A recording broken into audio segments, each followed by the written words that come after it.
Welcome to the Roy Morgan Weekly Update. First up is politics, and the Coalition had a much-needed win over the weekend, winning the Fadden by-election in Queensland with an above-average swing. LNP candidate Cameron Caldwell gained a swing of 4.2% on a two-party preferred basis for an easy victory over the Labor candidate. Now, this was much more positive than the result that the Coalition received a few months ago in Victoria, when the Albanese government, against the odds, won the seat of Aston from the Liberals. The Queensland swing away from the government was replicated in the federal voting intention this week. Support for the Albanese government is down 1.5% to 53%, although this is still ahead of the Coalition on 47%, up 1.5%. And this is the closest result so far this year. Government confidence, whether the people think the country's going in the right direction or the wrong direction, is down by 2 points to 80. This is the lowest government confidence since the Albanese government was elected in May 2022. Now a majority of 51.5% of all Australians say the country is heading in the wrong direction, and less than a third, only 31.5%, say the country's going in the right direction. In further bad news, consumer confidence is down again, down by 0.7 points to 72.6.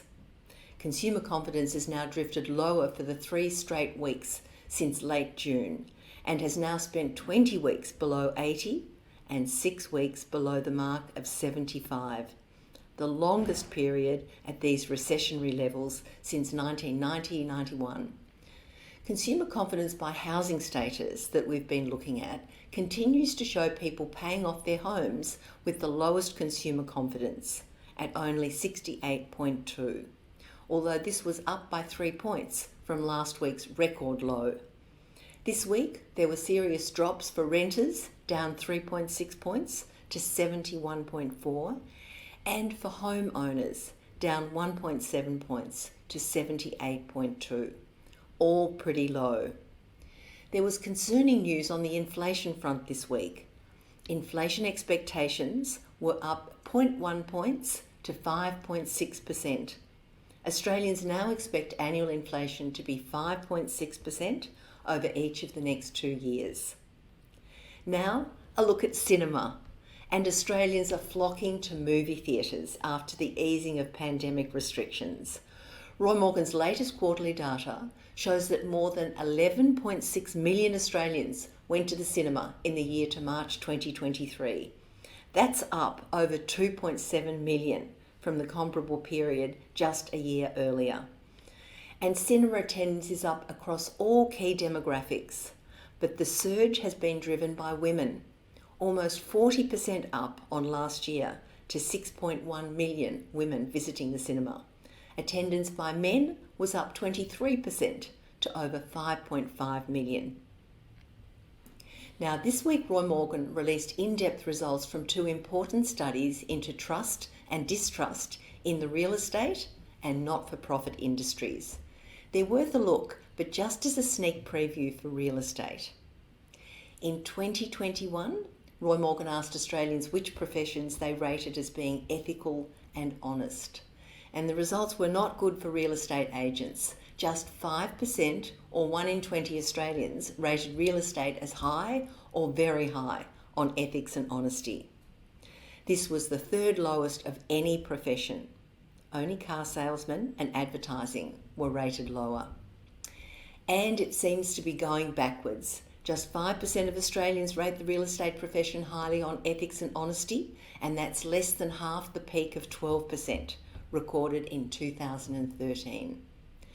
But other professions, like company directors and business executives, have also fallen off a cliff. Perhaps Australians are becoming more sceptical.